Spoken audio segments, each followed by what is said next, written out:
Frontera y el Cardenismo, que editó, porque no coordinó, editó Ute Seidel, haciendo un trabajo verdaderamente tremendo, estupendo. El libro, estamos muy contentos de haberlo editado. Realmente trabajar con Ute siempre es un gusto por la dedicación que pone a sus proyectos, y estamos muy contentos de presentar el libro aquí hoy en la librería. Así que muchas gracias a Ute y a todos los que van a presentar. Buenas noches. Gracias. Bueno, entonces, no sé si me oyen o no sé, yo creo que sí, yo sí necesito el micrófono porque si no, mi voz no es así. Sí.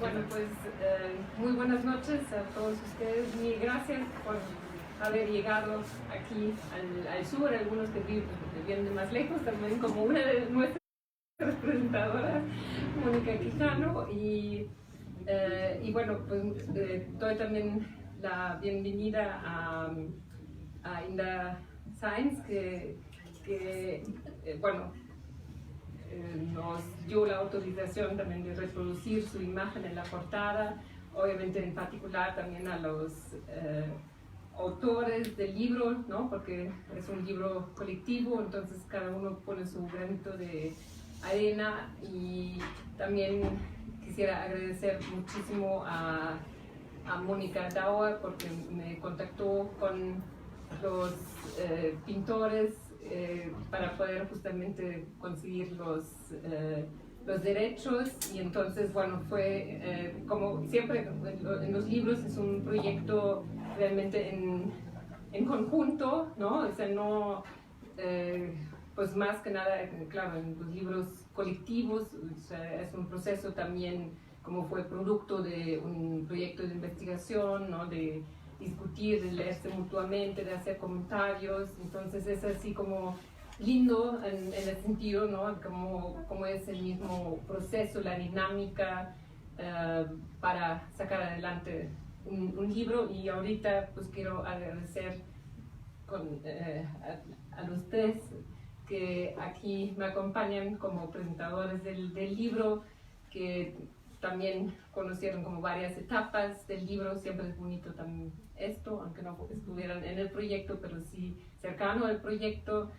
Y también yo creo que es lindo que, bueno, no es cierto, o sea, Karen también estuvo en algunas de las sesiones de trabajo, y como el libro justamente es un libro que implica la transdisciplinariedad, o sea, tenemos capítulos sobre obras de arte, de novela, de cine, de fotografía. Entonces justo por eso también es muy rico que tengamos aquí a los presentadores que vienen de diferentes campos. O sea, Karen Cordero se acaba de bueno, ¿cuánto tiempo llevas de meditaje? O sea, desde finales de 2017. Sí, ¿no? Es una joven jubilada. Es lo que le dije también el otro día. ¿Cómo no puedo creer que te jubilaste? Y digo, bueno, sigo muy activa y mucho más feliz. Exacto. Entonces, bueno, quizás nosotros también ya podemos pensar en ese siguiente paso para estar, ¿no? Con menos obligaciones, pero disfrutando todo lo que estamos haciendo. Y es historia del arte, y tanto Gerardo Bermudo Bustamante como Mónica Quijano Velasco son del área de letras, pero creo que tú también trabajas cine, ¿no? No mucho, no, bueno, pero más letras, pero bueno, nosotros nos conocimos de la Facultad de Filosofía y Letras. Entonces, bueno, otra vez bienvenidos todos ustedes, y muchas gracias a ustedes por haber aceptado presentar el libro.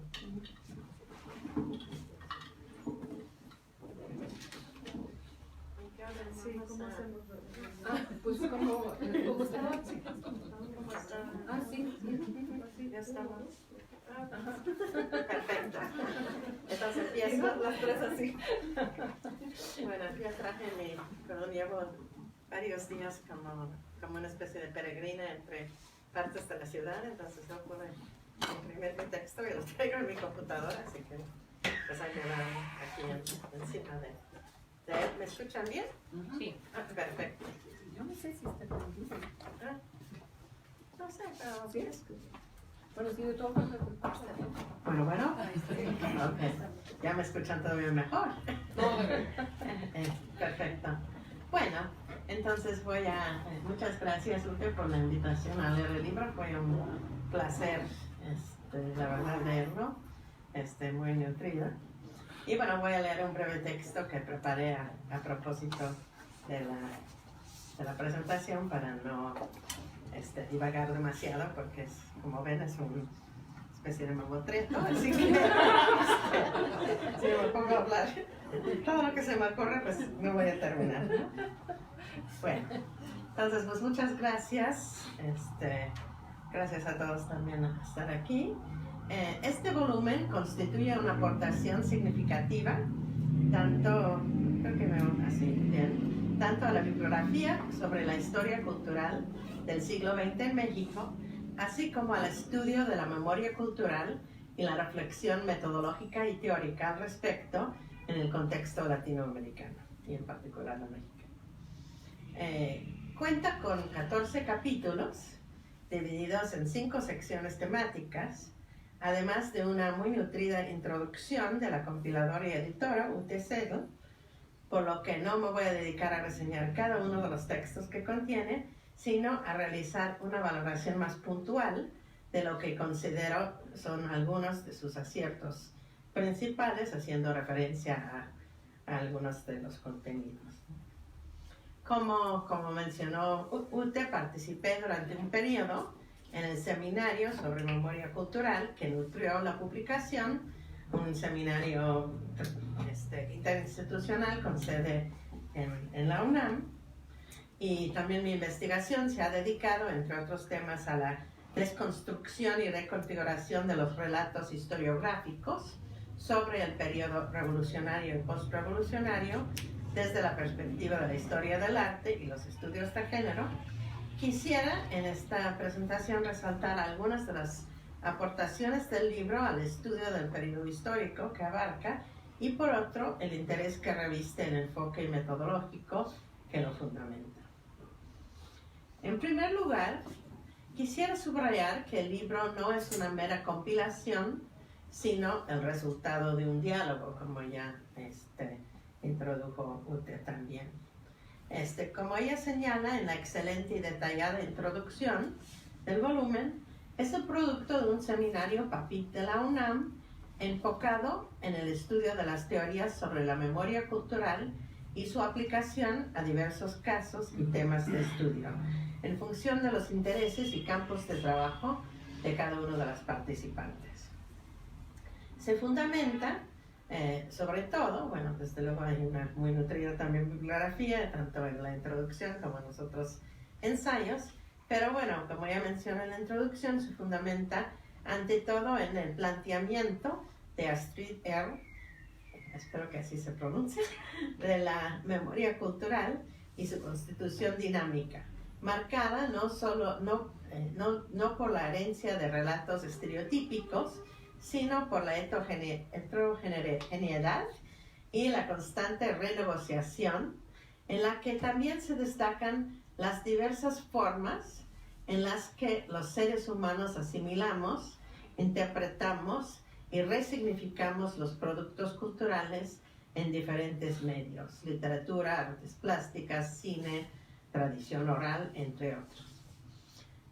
Podríamos decir entonces que se trata de la memoria como una especie de construcción y desconstrucción constante, ¿no? Más que un acceso a un pasado o una verdad absoluta, ¿no?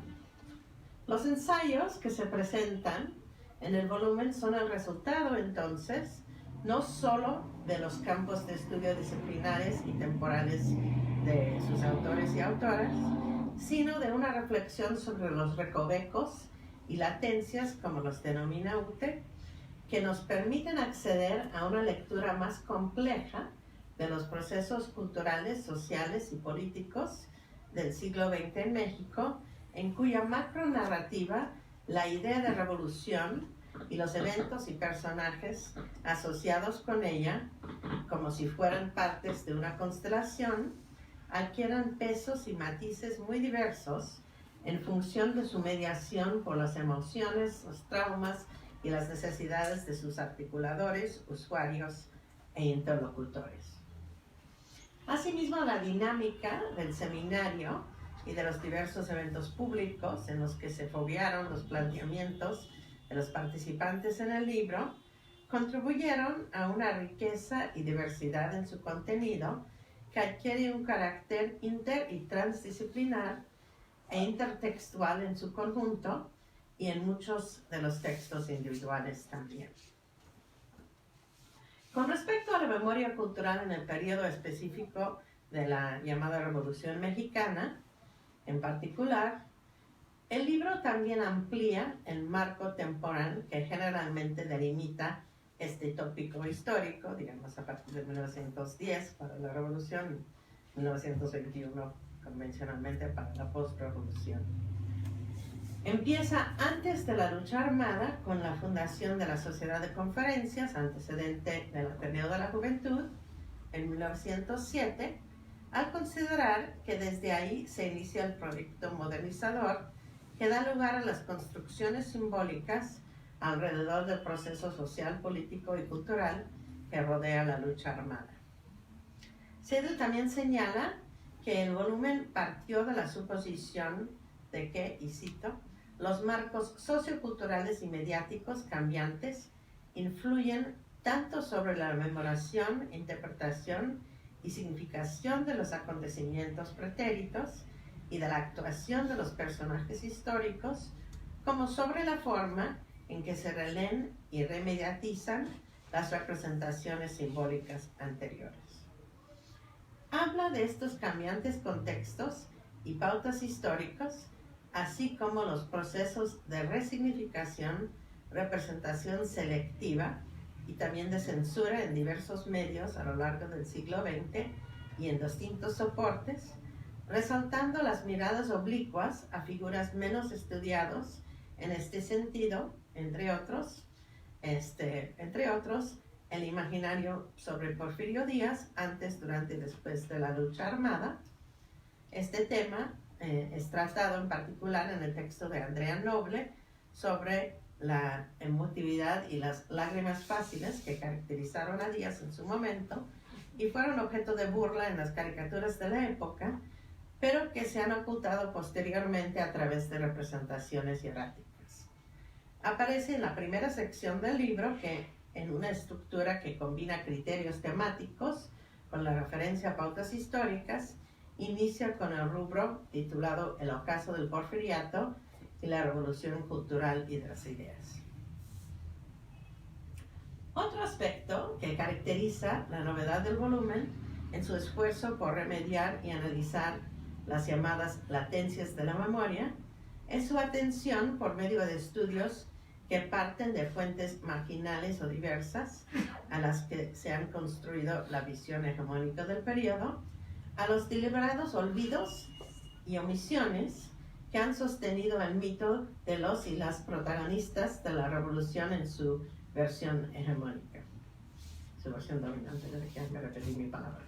En el segundo apartado, los textos abordan en este sentido la figura de Pancho Villa y otras figuras de su grupo, y en la tercera sección, la agencia femenina durante la lucha armada y en la cultura postrevolucionaria.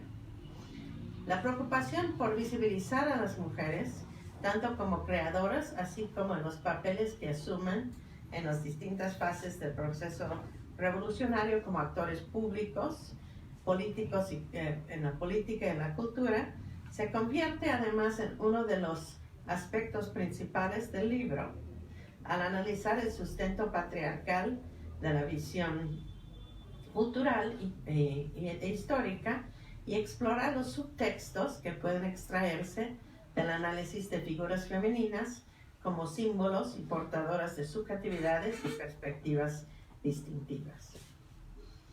Por medio del análisis pormenorizado de los materiales culturales textuales y visuales de los que parte cada autor o autora, se demuestra cómo las representaciones que surgen al margen del reflector estatal se distinguen por sus visiones alternas y abren la posibilidad de lecturas más complejas e intertextuales.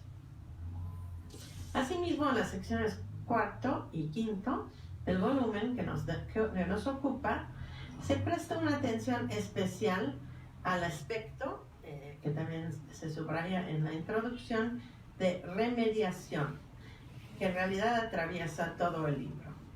Esto refiriéndose a la manera en que diferentes soportes y vehículos tecnológicos resignifican los referentes históricos en relación con los cambiantes entornos y conciencias, instaurando una dinámica que fluctúa, como señala Sedel, entre la transparencia y la opacidad, visibilizando algunos aspectos a la vez que oculta otros y dando lugar a miradas oblicuas que revelan de manera implícita o explícita las tensiones entre clases sociales y perspectivas ideológicas, como es especialmente evidente en el cuarto apartado titulado El pueblo en la lucha armada, el pueblo entre comillas, hablando justamente de la construcción de ese concepto un poco poroso, podríamos decir, del pueblo, ¿no?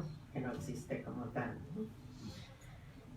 Bueno, la quinta sección y la final, ahonda a la vez en la problemática demasiado vigente de la violencia, en este caso desatada por la guerra cristera en la época del régimen socialista cardenista, y analiza el manejo de este episodio traumático en el cine, la televisión, la novela, el grabado, el periodismo y el muralismo. Esto permite que nos acerquemos desde perspectivas y épocas diversas a las profundas tensiones que desataron las luchas ideológicas del periodo, que ponen de relieve sentires individuales y colectivos.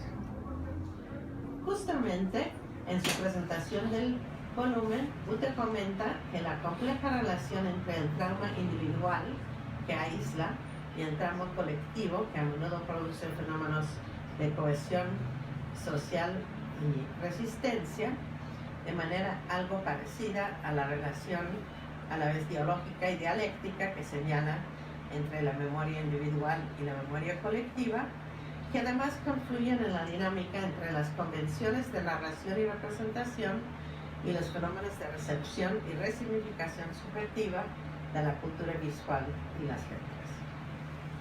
La imagen seleccionada para la portada, de autoría, como ya se mencionó, de Hilda Sainz Romero, titulado Nuevo Paisaje Zapatista 1 y pintada en 2006, resume, me parece, las líneas y perspectivas centrales que entretejen la diversidad estilística y temática de los ensayos de este libro. Tomo como base la pintura Paisaje Zapatista de Diego Rivera, pintada en la década de la lucha armada, y la actualiza, aprovechando su estructura cubista para presentar una visión prismática y transhistórica que la pone en diálogo con la referencia a la modernización urbana de la Ciudad de México y particularmente el Paseo de la Reforma, donde se llevó a cabo en el año de su creación la ocupación a raíz del fraude electoral encabezado por Andrés Manuel López Obrador, cuyas consecuencias pues ya vivimos actualmente. Así sintetiza, así que resultó muy ad hoc, ¿no? Así sintetiza de forma histórica la visión heterogénea y dinámica de la memoria cultural y su potencia política, que subyace en el excelente libro cuya publicación hoy celebramos. Enhorabuena a todas las autoras, la compiladora, la editora, el compilador y editora, y a los editoriales Bonilla Artigas y Dala Humana. Muchas felicidades.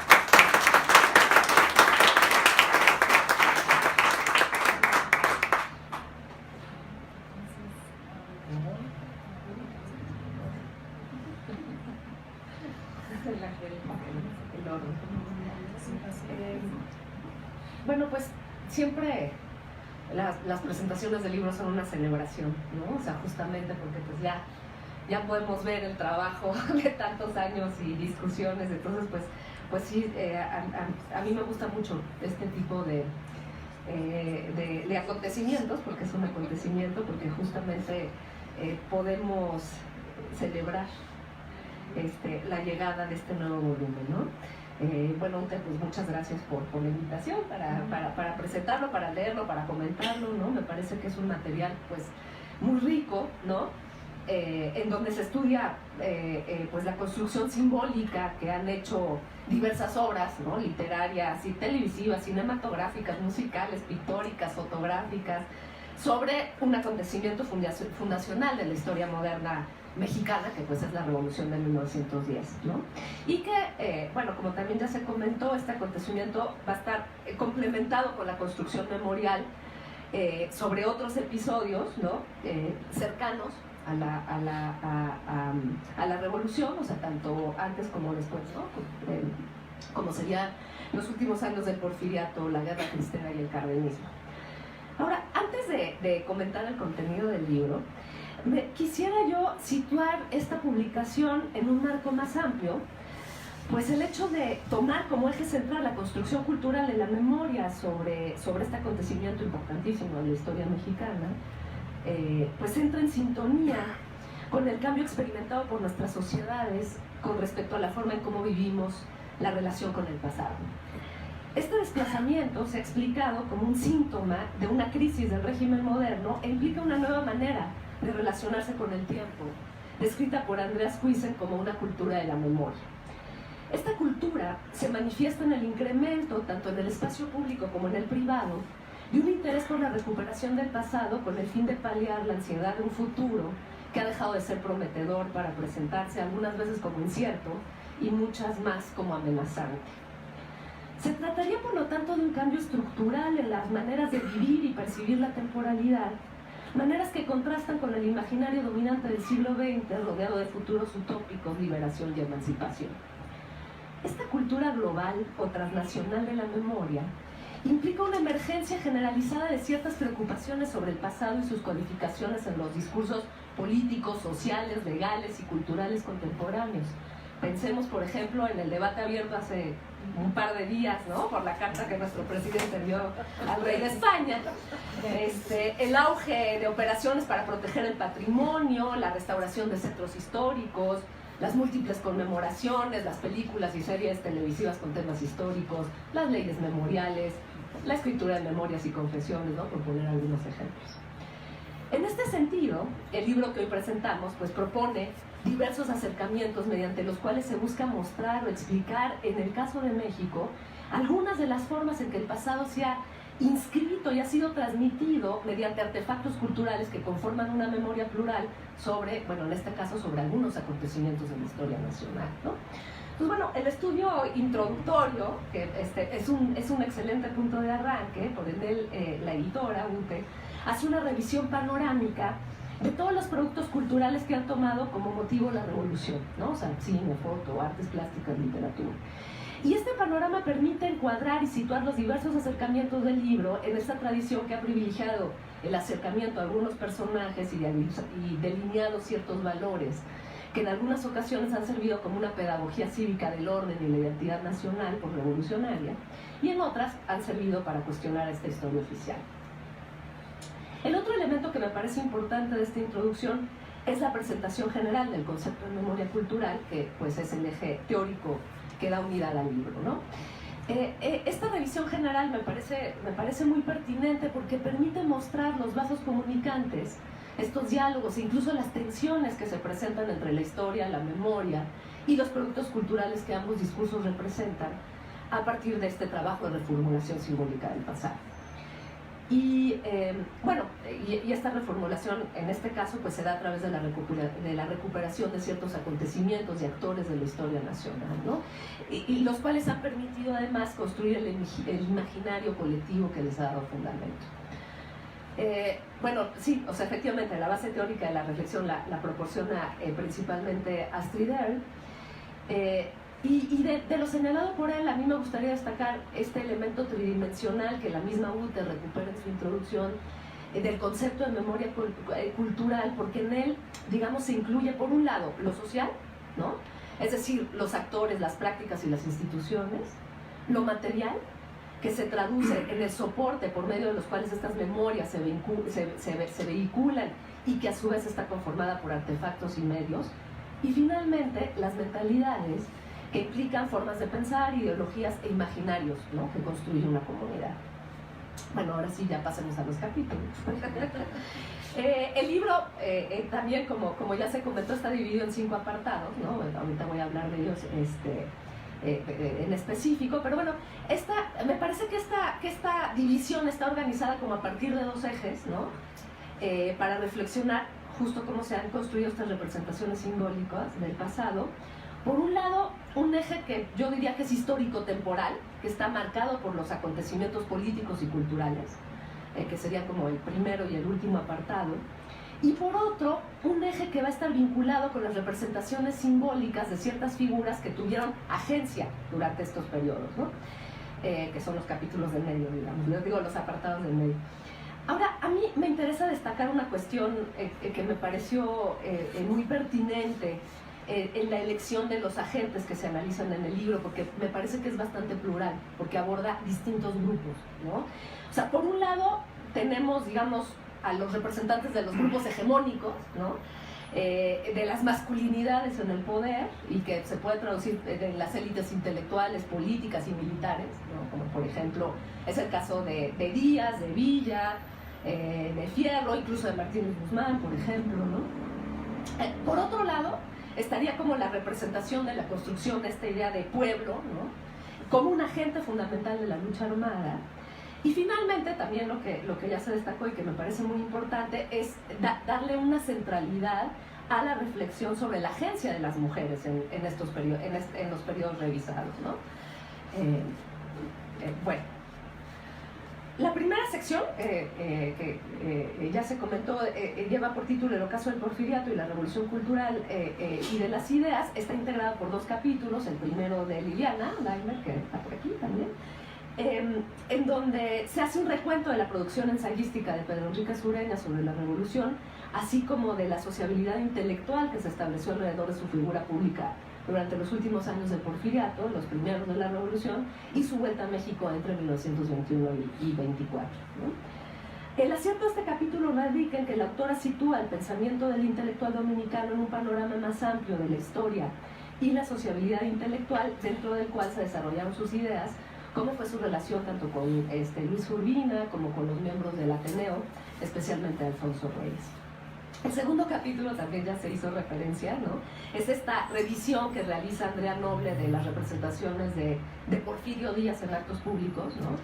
En general y también en el momento en que parte al exilio, a partir del enfoque del estudio de las emociones, justo para constatar cómo la memoria cultural, o sea, ha construido, o sea, una visión muy específica, ¿no?, de este personaje como severo, como hierático, que justamente va a contrastar con al personaje mostrado en las fotografías de la época en la cual pues aparece llorando, ¿no? Entonces esto me parece un excelente y novedoso acercamiento a la representación de las figuras políticas a partir justo del estudio de las emociones, en este caso del llanto, y que se vincula a la vez con lo que Robert Buffington denomina los masculine scripts, ¿no?, que son ideas complejas, vacilantes y contradictorias de la masculinidad, ¿no?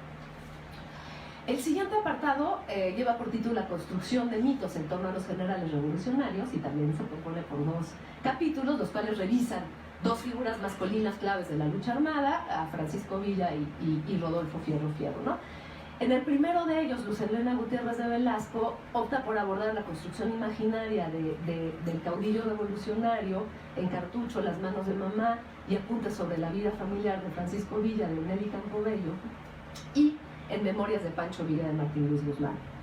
Por su parte, Luz Helena Zamudio Rodríguez revisa las representaciones que se han hecho del general Francisco Fierro, lugarteniente de Villa, tanto en corridos como en películas, para trazar las distintas formas en las cuales se reforzó a través de la memoria cultural esta leyenda negativa en torno a este personaje. El tercer apartado del libro está dedicado a la revisión de la agencia femenina durante la lucha armada y durante el periodo cultural, y este va a estar integrado por 3 capítulos, ¿no? El primero de ellos, de Laura Cázares Hernández, la autora hace un estudio de las representaciones construidas por Nelly Campobello de las distintas funciones que tuvieron las mujeres en el marco de la Revolución. Y a través de esta lectura se muestran las tensiones que atraviesan la obra de Campobello, ¿no? Que oscilan entre una construcción tradicional del género y la ruptura con el orden patriarcal a partir de la agencia de ciertas mujeres y sobre todo el enfoque narrativo elegido por la autora, ¿no? Los cuales permiten desarticular esta mirada masculina que la revolución ha proyectado, ¿no? A través de los dispositivos culturales que la han retomado. El siguiente capítulo de Alicia Vargas Amezquita estudia la construcción mítica y estereotipada de la figura de la Adelita, mujer que sigue fielmente a su hombre al campo militar, a través del análisis de su representación en corridos, en el cine y principalmente en la Adelita de Guillermo Hernández Gómez, que es de 1937, y en la película Si Adelita se fuera con otro, de Chano Uretra, que se estrena en el 48. Esta excelente revisión del estereotipo de la soldadera a través de la figura de Adelita muestra con claridad la función del cine como medio a través del cual se ha reforzado una imagen domesticada y romántica de la mujer revolucionaria que supedita a la mujer a un rol meramente tangencial en la centralidad de la agencia masculina en la revolución. Finalmente, el capítulo que cierra este apartado de María de los Ángeles Rodríguez Cadena estudia las construcciones ficcionales de la enfermera Esteves y de la actriz y mecenas Antonieta Rivas Mercado en 2 cuentos históricos publicados en 2010 en una antología titulada Las Revoltosas, que busca, en el marco de los festejos de la conmemoración de los 100 años de la Revolución, pues justamente recuperar estas figuras femeninas, ¿no? O sea, para hacer esta contrapartida a la historia masculina de la Revolución. La cuarta sección, como el título lo anuncia, está dedicada al análisis de las representaciones del pueblo en la lucha armada.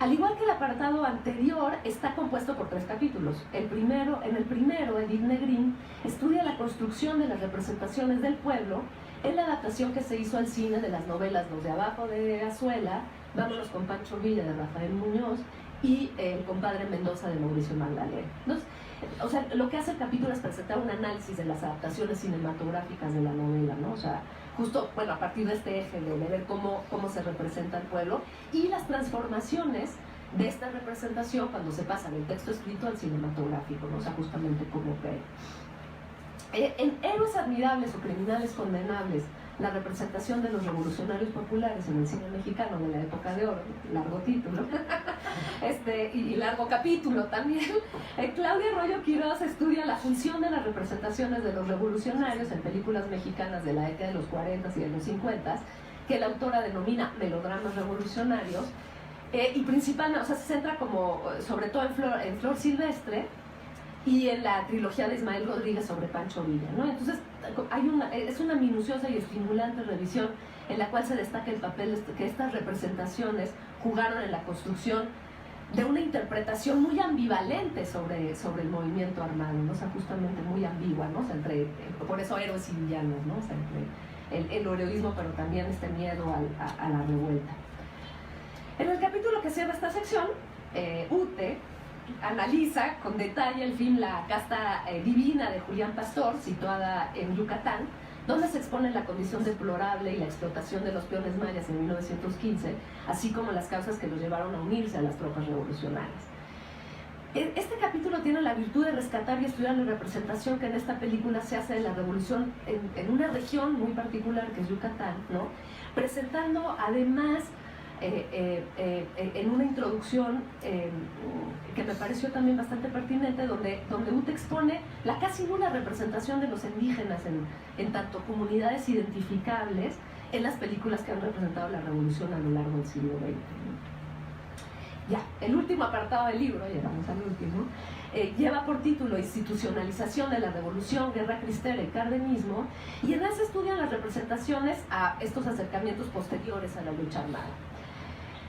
En el primero, Adrián Charlo Allende analiza las representaciones de la Guerra Cristera en 2 proyectos televisivos, Senda de Gloria de 1987 y el Encanto del Águila del 2011. Y bueno, este análisis toma en cuenta las distintas dimensiones del texto audiovisual y muestra claramente las diferentes estrategias formales e ideológicas a partir de las cuales se reinterpreta y se resignifica este acontecimiento histórico. El siguiente capítulo de esta sección vuelve a retomar como tema central el análisis de la representación de la agencia femenina, ya no en la lucha revolucionaria, sino en la guerra cristera. En este, Margarita León Vega estudia la representación que pensativa de Jesús Goitortúa, un poco difícil de pronunciar, Santos y Recuerdos del Porvenir, de Elena Garro, realizan de ciertas figuras femeninas en la guerra cristera. Resulta de particular interés la comparación que se propone al final del capítulo de las diferencias entre los personajes femeninos de ambas novelas, ¿no?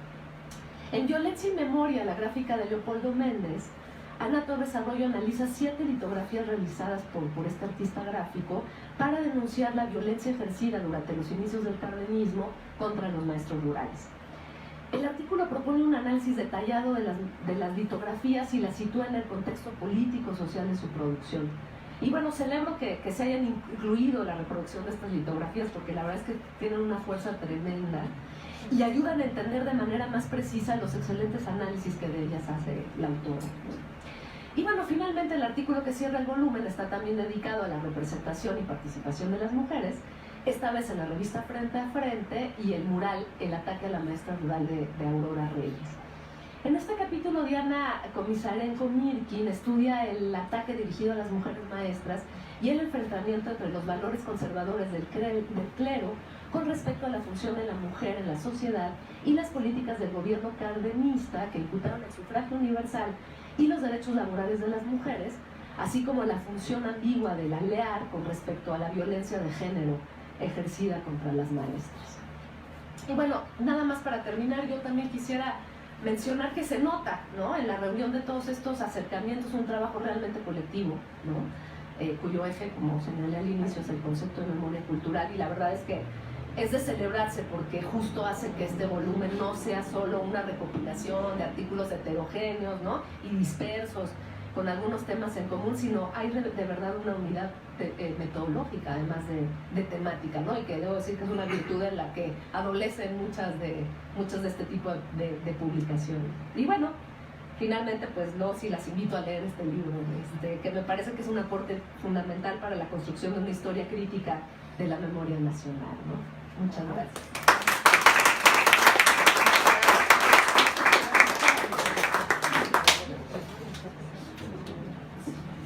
Bueno, pues me toca a mí cerrar esta presentación.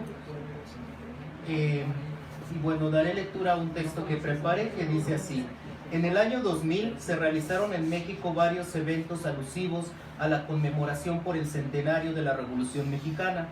Congresos, conferencias y publicaciones de tipo historiográfico fueron algunos de los resultados. Lo mismo sucedió en el medio literario, pues la producción de novelas y otros textos narrativos a 100 años del inicio del movimiento armado significó la posibilidad de repensar el pasado y la memoria nacional, con todo lo problemático y ambiguo del término memoria nacional. Series televisivas, documentales e incluso obras plásticas se produjeron en ese año con resultados diversos, a veces interesantes y en otras ocasiones legitimando los discursos oficiales. Por lo anterior, es necesario destacar la aparición de este libro, que sale a la luz 8 años después de ese ejercicio mediático, o mejor dicho, de remediatización, para utilizar uno de los términos centrales que desde la crítica cultural utilizan algunas autoras de este volumen, retomando los postulados teóricos de Astrid Head. 14 estudiosos en el tema, escriben 15 ensayos, o sea, la introducción de Guti, luego aparece como autora, que se ocupan de periodos, hechos y personajes conocidos o muy poco conocidos, ya sea de la etapa revolucionaria, de la época cristera o del cardenismo. La importancia de pensadores como Pedro Enríquez Ureña y su relación con el México revolucionario se estudia en el extraordinario ensayo de Liliana Weinberg, Otra aportación de este libro es la presencia de Nelly Campobello y su personalísima construcción del movimiento revolucionario en el norte del país, así como la revisión de series televisivas, que son algunos de los estudios que aquí aparecen.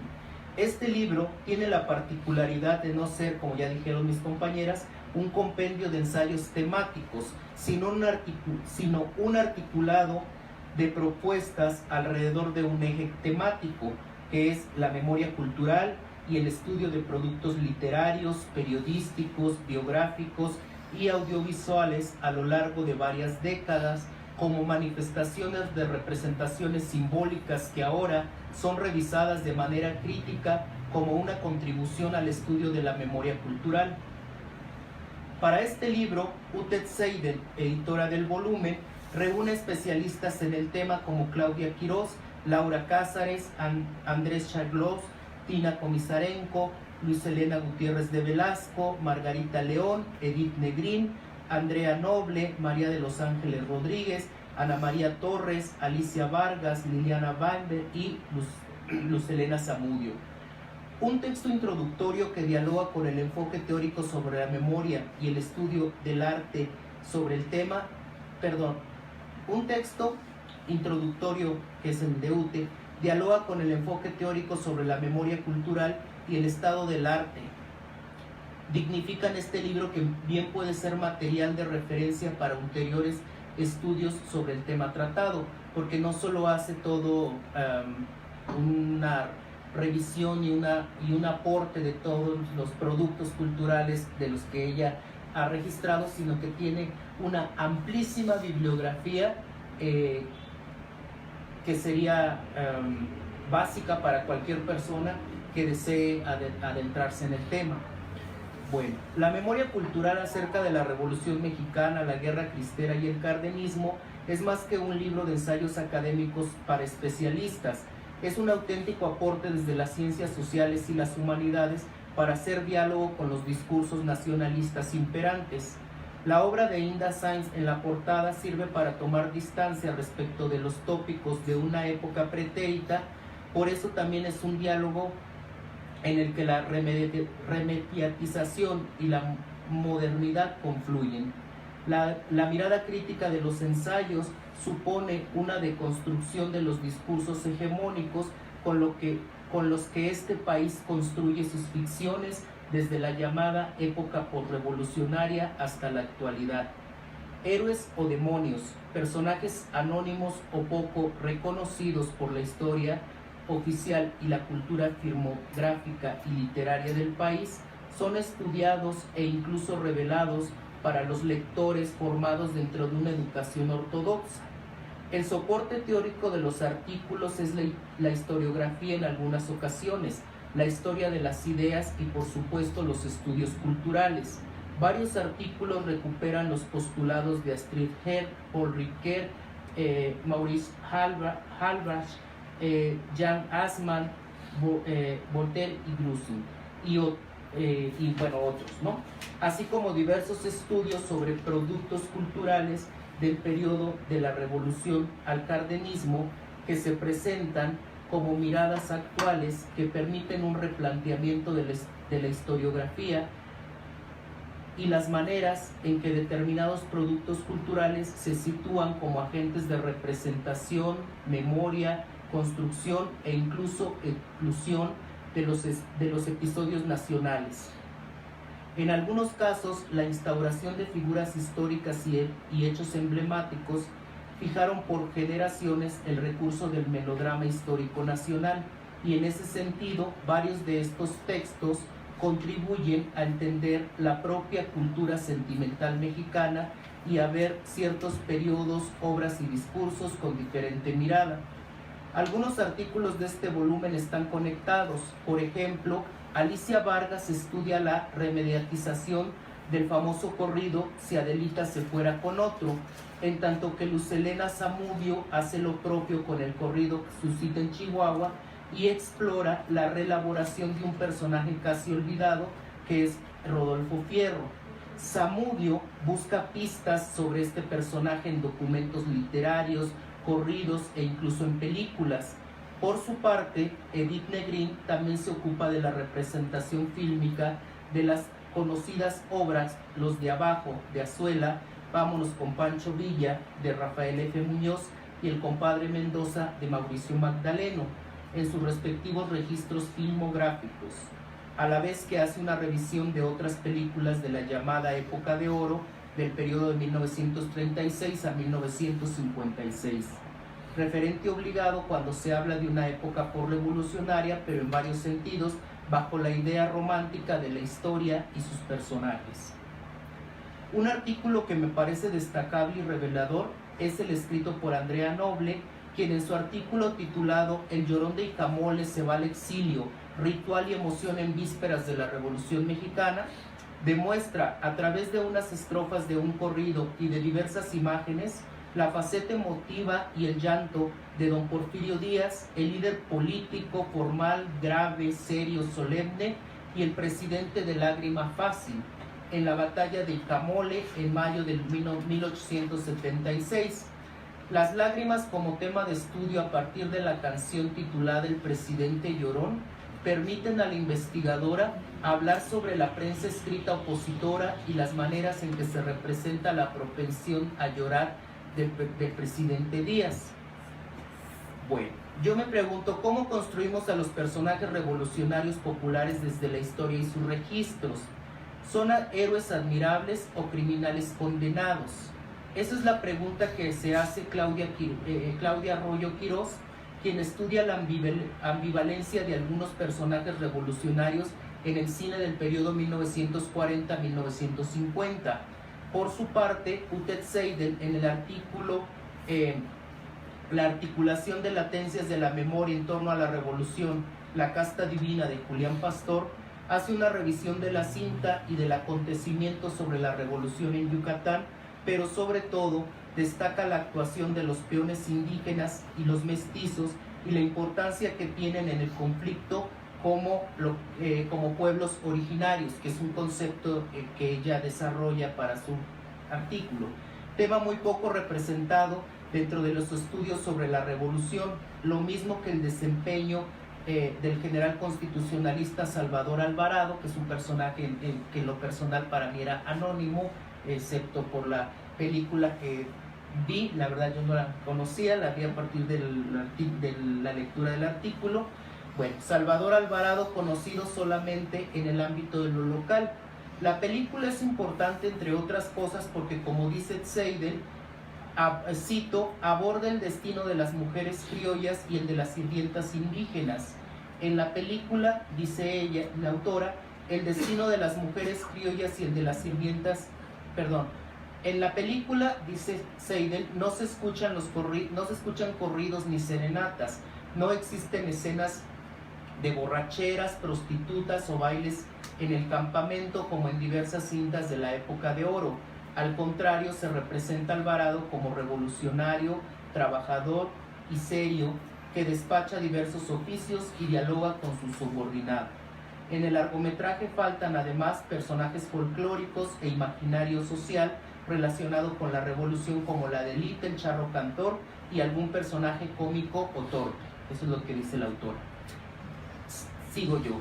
La cita anterior es un acercamiento que contrasta con la epistemología desde la cual la Revolución Mexicana, sus hechos y personajes se contrastan y mediatizan. Quizás por eso la película de Pastor no tuvo la difusión y recepción de otras películas del cine nacional.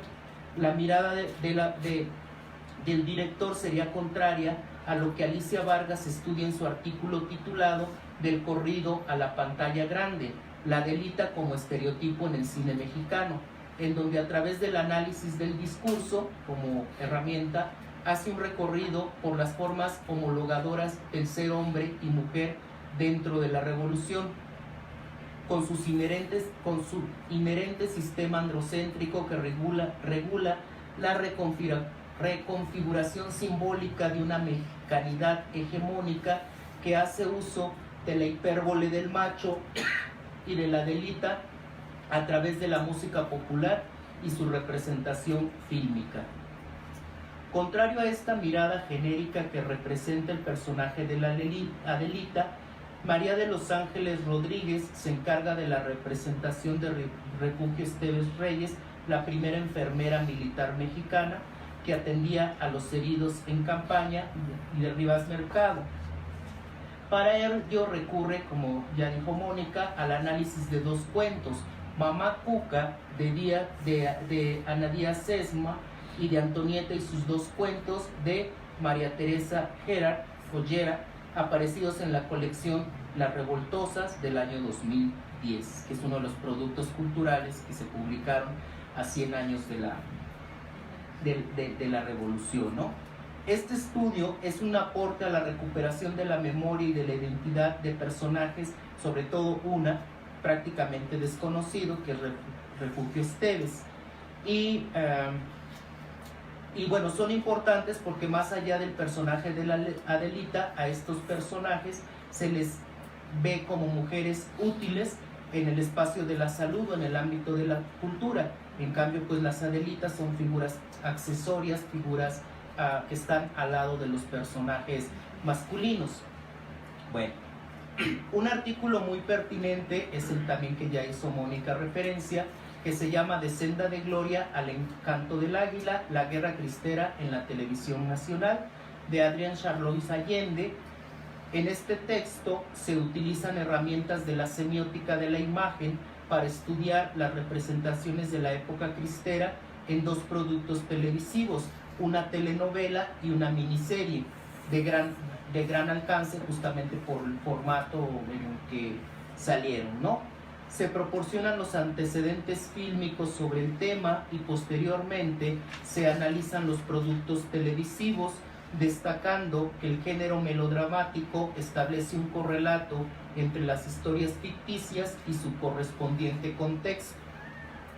Una de las aportaciones del artículo es que ubica en espacio-tiempo los acontecimientos recuperados en el proceso de elaboración de las tramas según los cánones de los géneros televisivos e incluso de la aprobación o no de la televisora, Televisa, que es la productora, al representar episodios como la Guerra Cristera de una forma menos maniquea. Es decir, el autor habla de que es la primera vez que a través de este tipo de productos culturales, de forma más mediática, se da una lectura diversa o más plural sobre la época cristera, que es un tema en México,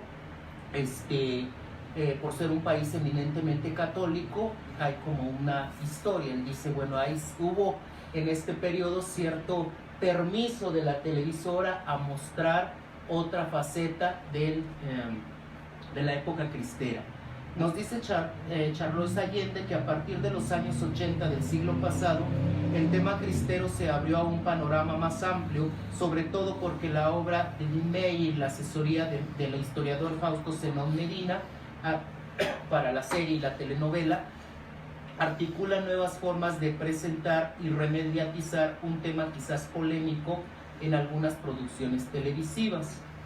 Otros dos textos de este volumen que en lo personal me resultan muy ilustrativos, pues es el que ya se mencionó también, Violencia y Memoria, la gráfica de Leopoldo Méndez, que es todo un acierto porque, bueno, físicamente el libro, las imágenes se imponen muchísimo en el libro y, bueno, aparte la doctora Ute, además de ser la editora, pues batallar con todo esto de los derechos de autor es terriblemente tedioso, y el libro en ese sentido es muy valioso porque tiene todas estas litografías del gran Leopoldo Méndez.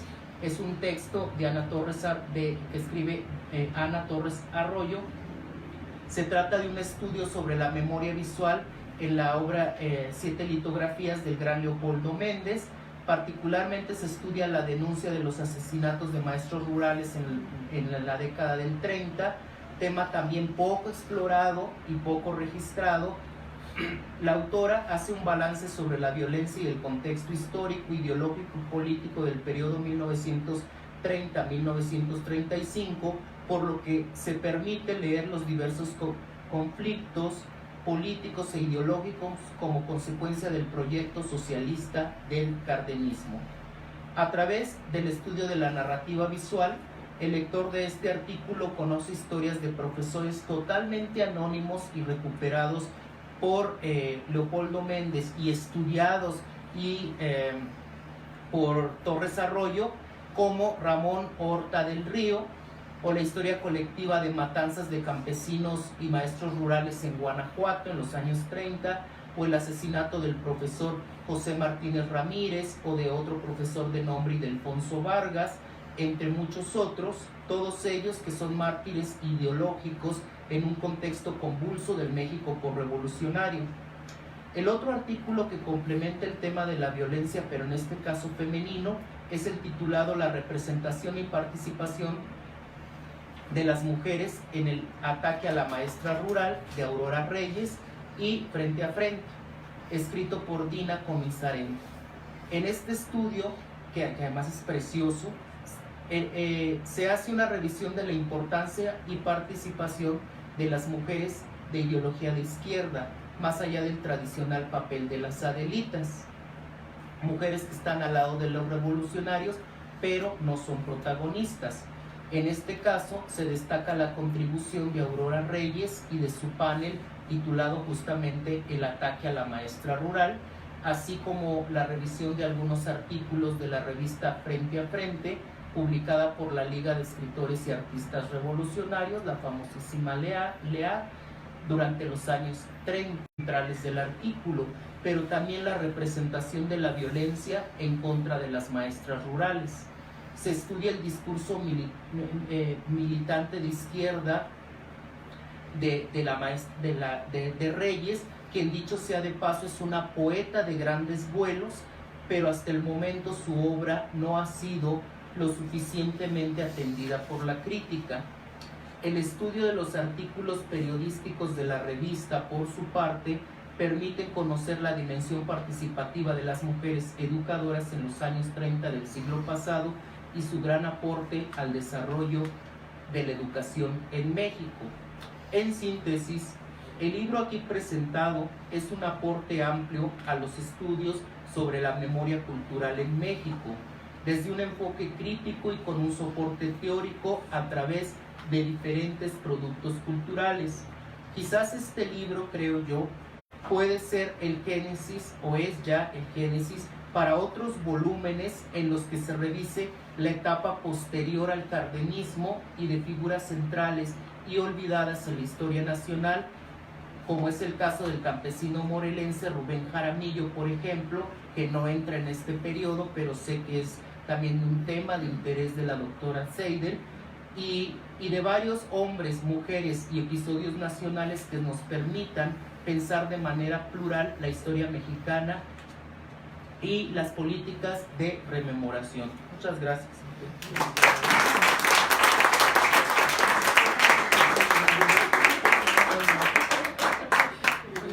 Muchísimas gracias realmente por las presentaciones tan generosas, tan lindas, y creo que realmente también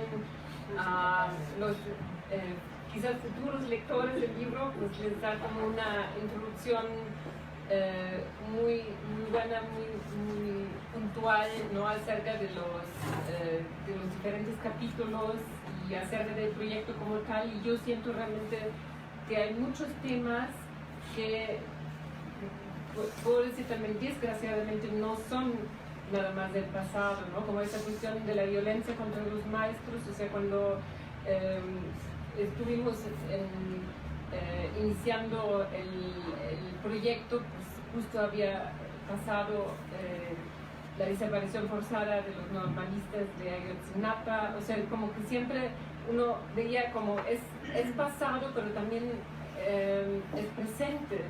Y también lo que comentaron, bueno, hace ratito, ¿no?, con respecto a ese debate que surgió ahora acerca de la conquista.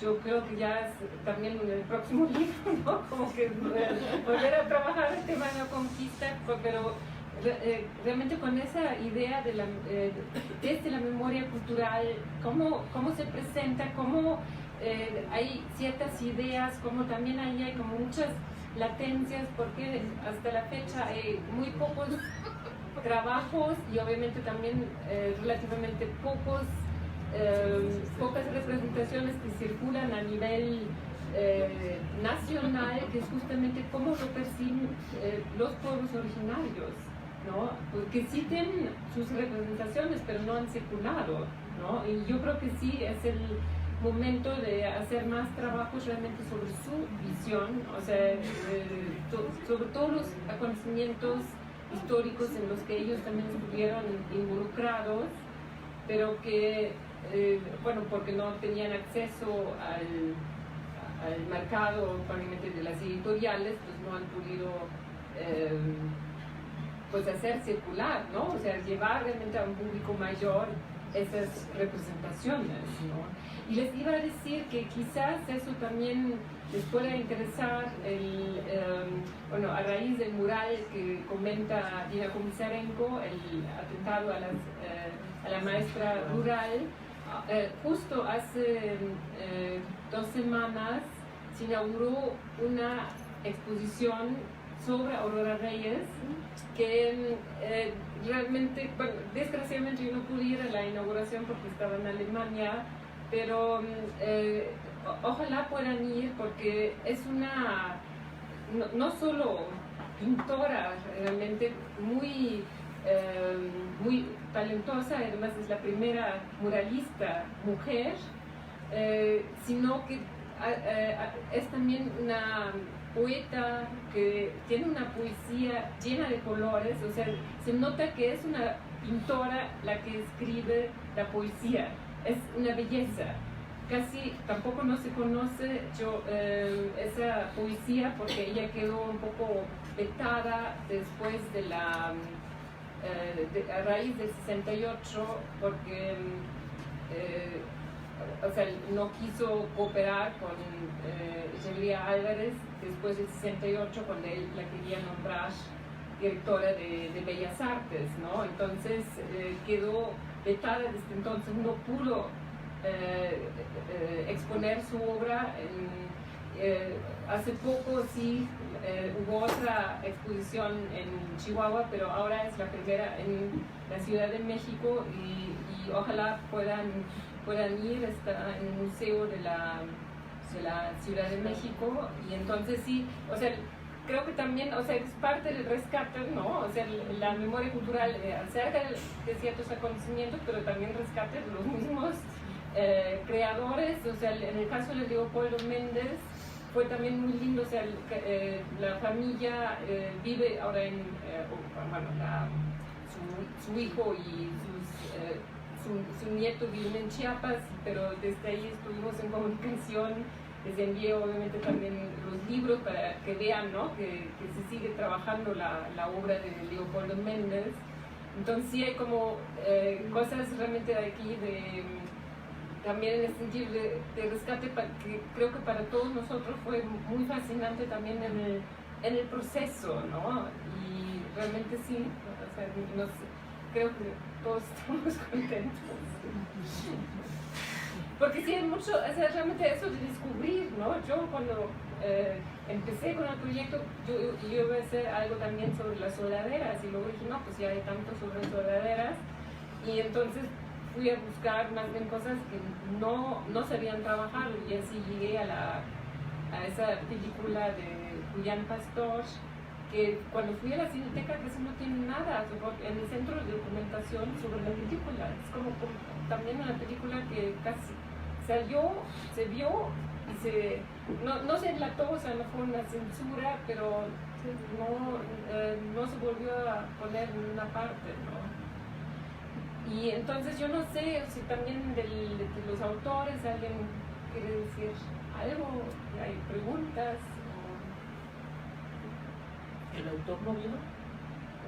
El chico, porque casi todas son mujeres, excepto el chico. Sí, bueno, varios se disculpan porque varios viven fuera de la Ciudad de México. Adrián Charlois vive en Guadalajara, o sea, vamos a tener que ir Claro, allá también. ok. De Los Ángeles y en Estados Unidos. O sea que hay varios y otros, bueno, como siempre ocurre en la vida académica, bueno, pues hay otros que dan ponencias en alguna otra parte. Entonces no están tampoco todos los autores, pero él no es que no quisiera estar aquí, pero bueno, se implica un poco más de esfuerzo y vamos a hacer una presentación también allá en Guadalajara, sí. Un poquito más adelante, sí. Entonces no sé si hay preguntas, comentarios. Felicitarte, Ute, por este trabajo espléndido y por este trabajo de edición que nos has puesto a dialogar a todos. Los que editamos libros sabemos lo que significa esto. Así que quizás una cosa que no he mencionado, eso es hasta cierto punto como en el hermanito de otro libro que era sobre el siglo XIX, y también justamente no solamente viendo lo que en ese momento también ya se estaba avecinando, que eran los festejos de los 100 años de la independencia. Entonces ahí también dijimos, bueno, pues vamos a tomar varios acontecimientos que llegan, o sea, van de la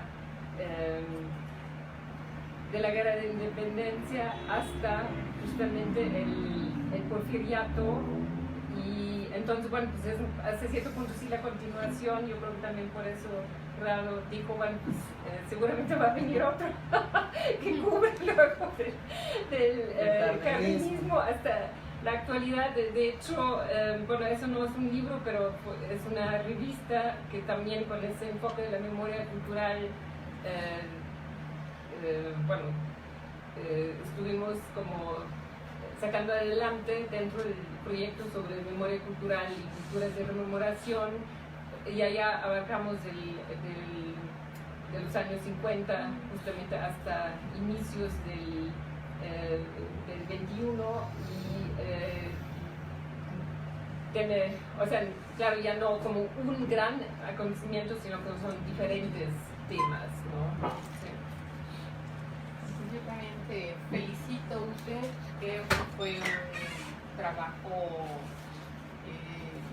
largo en tiempo y que te dio la oportunidad de dialogar con cada uno de los autores, porque pues a veces decían, pero ¿cómo? Esto tengo que revisarlo de nuevo, ¿no? Pero yo creo que eso te familiarizó de tal manera que, pues bueno, lograste ir tejiendo muy bien los capítulos y bueno, pues te felicito por tu compromiso, porque no es nada más hacer el libro, sino cómo te comunicabas con cada uno, cómo estabas tan enterada de lo que cada uno hacíamos, sugerencias, diálogos. Y bueno, creo que el resultado, pues aquí lo tenemos para celebrar. Muchas gracias. Muchas gracias, y también a ustedes por la paciencia, porque uno a veces también uno ya quiere ver el libro, ¿no? Y luego otra vuelta, y bueno, otra vuelta. Sí, sí.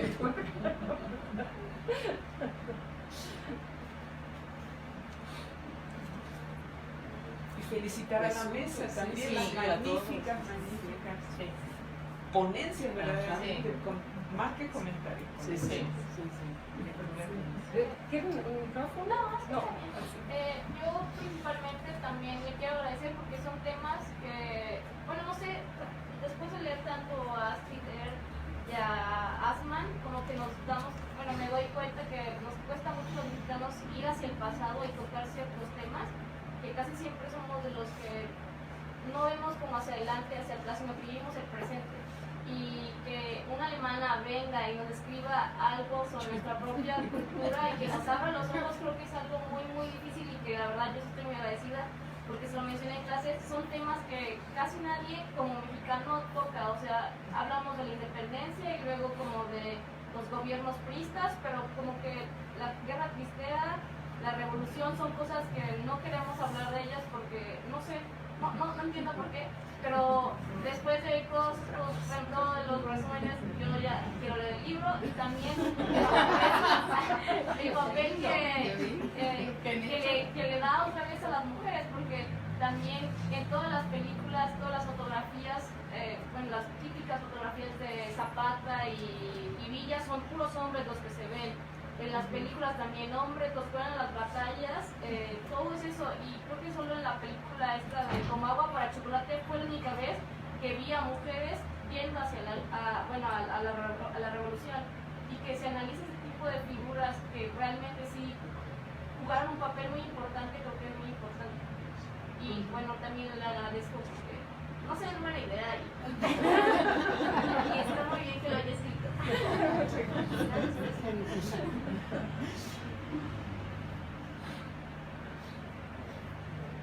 Entonces, sí, Jugaron bien.